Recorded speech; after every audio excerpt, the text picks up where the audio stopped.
Our pilgrimage now leads us to accompany Jesus on his way to Jerusalem. There is so much for us to see there. So many important things for us to meditate upon from the last days of his life in Jerusalem. St. Matthew tells us in the Gospel, as Jesus was going up to Jerusalem, he took the 12 disciples aside by themselves and said to them on the way, "Behold, we are going up to Jerusalem, and the Son of Man will be handed over to the chief priests and the scribes, and they will condemn him to death and hand him over to the Gentiles to be mocked and scourged and crucified, and he will be raised on the third day." Our Lord made his triumphal entry into Jerusalem through crowds of pilgrims coming for the Passover feast.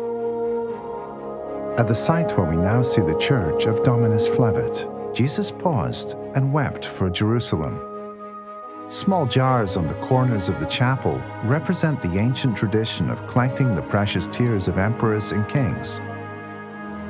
Jesus' tears are truly precious because they are filled with real sorrow for those who reject the goodness he offers.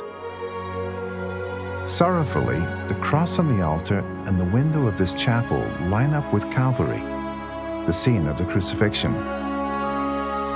After the Last Supper, according to his custom, Jesus went to the Mount of Olives to pray, and the disciples followed him. Here in the Garden of Gethsemane, we see today the Church of all nations, built on the site of Jesus' agony. We see the very ancient olive trees surrounding this church, reminding us of the oil which will be used to anoint his body after his sacrifice on the cross.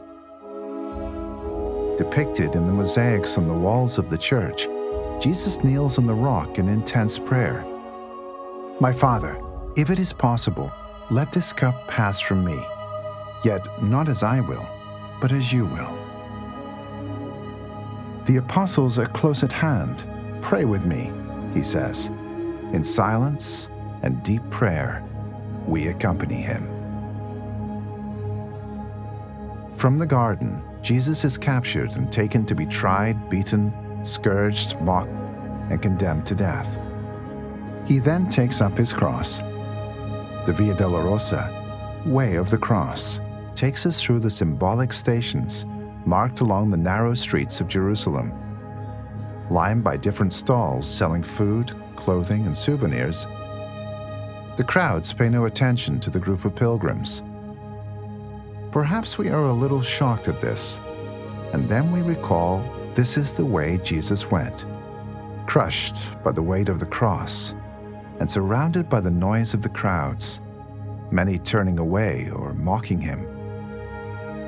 As we make our own pilgrimage, we share with Christ that feeling, accompanying him precisely through our own sacrifices, going up the hill to Calvary, where we can meet our Lord on the cross.